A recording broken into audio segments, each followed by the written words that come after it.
करने से वंचित हो जाते हैं। गोस्वामी तुलसीदास जी ने अपने ग्रंथ का नाम रामचरितमानस रखा और ये बताया हमने मानस इसलिए रखा है, ये चरित्र रूपी जल का समुद्र है, चरित्र रूपी जल का सरोवर है। इसमें रामचरित्र रूपी जल भरा है, तो इस सरोवर का अवगाहन मनुष्य के लिए बड़ा ही कल्याणकारी।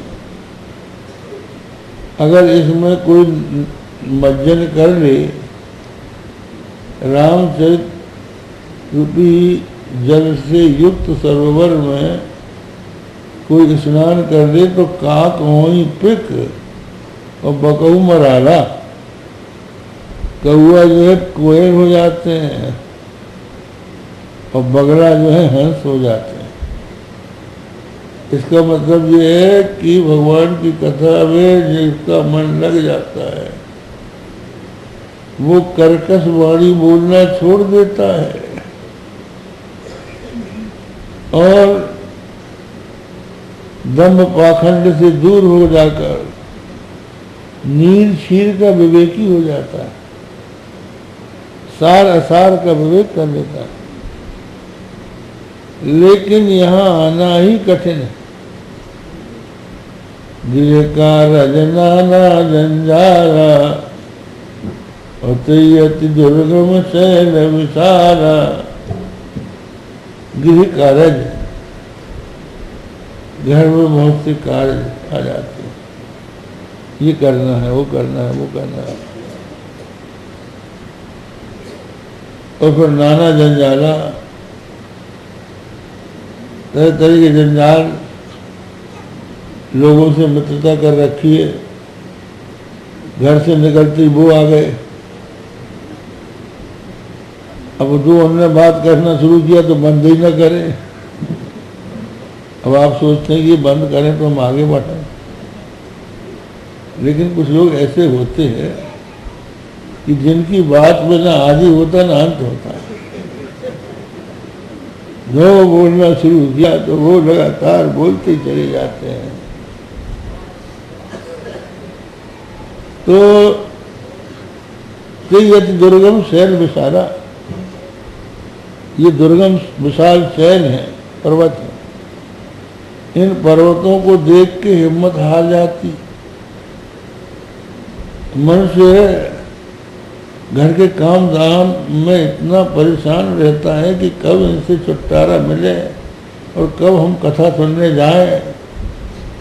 इतने सब काम पड़े हैं, कैसे पूरे हो जाएंगे। दुर्गम शैल। एक बार की बात है, स्वामी अखंडानंद जी महाराज और हम साथ ही साथ उत्तर काशी के लिए निकले। उत्तर काशी जाएंगे। उन दिनों मोटर गाड़ियाँ चलती नहीं थी, पैदल चले। तो हम लोगों ने यात्रा शुरू की। पहले तो किशनपुर में आनंदमयी माँ का आश्रम था, उनके आश्रम में गए और फिर वहाँ से चले तो मसूरी पहुँचे और मसूरी से हम लोग पैदल चले। तो मसूरी से हम लोगों को एहरी जाना था, एहरी से धरासू, धरासू से आगे उत्तर काशी। तो एक व्यक्ति हमको मिल गया जो पहले पागल था, वृंदावन में मिला था। तो वो मिला तो बड़ी अच्छी बात करने लगा। तो हम लोगों ने सोचा कि पागलपन से छूट गया। उसने कहा, महाराज हम तो हर साल उत्तर काशी आते हैं, कि जो रास्ता आप लोगों ने पकड़ा है ये राजमार्ग बड़ा लंबा है, हम पगडंडी आपको बताए देते हैं, इससे आप चलोगे तो बहुत जल्दी पहुंच जाओगे। तो हम लोग उस पागल की बात में आ गए तो पगडंडी पकड़ ली। अब पहले उस राजमार्ग से नीचे उतरे, काफी नीचे उतर गए। अब उसके सामने एक फिर पहाड़ आ गया, फिर उसमें चढ़े, फिर नीचे उतरे, फिर चढ़े। तो हमारा शरीर तो उस समय इतना स्थूल नहीं था, हम शरीरे थे, और वो अखंडानंद जी अच्छे काफी मोटे थे। अब उनकी सांस भरने लगी, हाथ में डंडा लेके चले, एक दो पग चले और हाँफे। अब हाँफते हाँफते हमारी तरफ देख के, अब पीछे भी देखे तो लौट के जाए तो जाए कैसे, इधर भी पहाड़ इधर भी पहाड़। तो हमारी तरफ देखकर बोले कि स्वामी जी, ये पगडंडी नहीं है, ये पागल डंडी है। इस पागल ने हम लोग को कहाँ फंसा दिया। ऐसे पगडंडी वाले आ जाते हैं तो तरह तरह की बातें छेड़ देते हैं, कुछ का कुछ रास्ता बता देते हैं, जहाँ जाना चाहिए वहाँ न ले जाके और कहीं ले जाके वहाँ चलिए, वहाँ बड़ा अच्छा सत्संग हो रहा है। तो गृह कार जनाना जंजाला ते अति दुर्गम शैल विशाला, जो करि कष्ट जाई पुनि कोई, और जातहि नींद जुड़ाई हुई। अगर किसी तरह से कष्ट करके पहुंच भी गए सत्संग में, तो जैसी कथा शुरू होती वैसे झपकी लेने लगते हैं। नींद जुड़ाई हुई, जब नींद आने लगती है तो फिर बात समझ में आती नहीं है, बुद्धि हो जाती जड़। तो जड़ता जान विषम उर लागा, और गयु न मज्जन पाए अभागा। जड़ता का विषम जाना जैसे लगा तो अभागा मज्जन नहीं कर पाता, और फिर सोचता कब यहाँ से निकले, कब कथा हो और कब भागे यहाँ।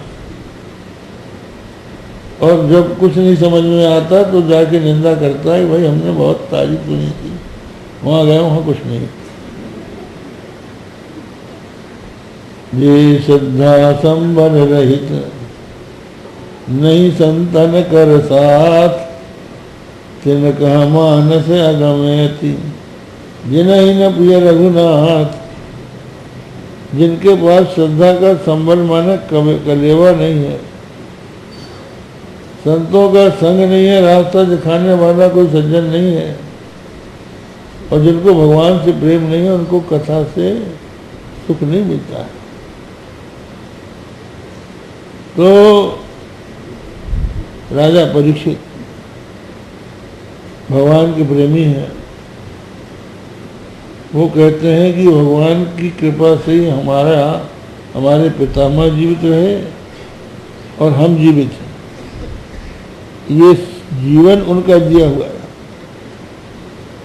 इसलिए आप हमको ये बताइए कि भगवान ने अवतार लेकर क्या क्या किया। उन्होंने मथुरा में जन्म लिया ऐसा हमने सुना है, पर किस कारण वो मथुरा छोड़ के ब्रज में चले गए। और कंस जो था वो भगवान का मामा था, माता देवकी का भाई था, तो मामा को तो नहीं मारना चाहिए था, लेकिन वो उसके योग्य न होते हुए भी क्यों मामा को मारना पड़ा उन्हें।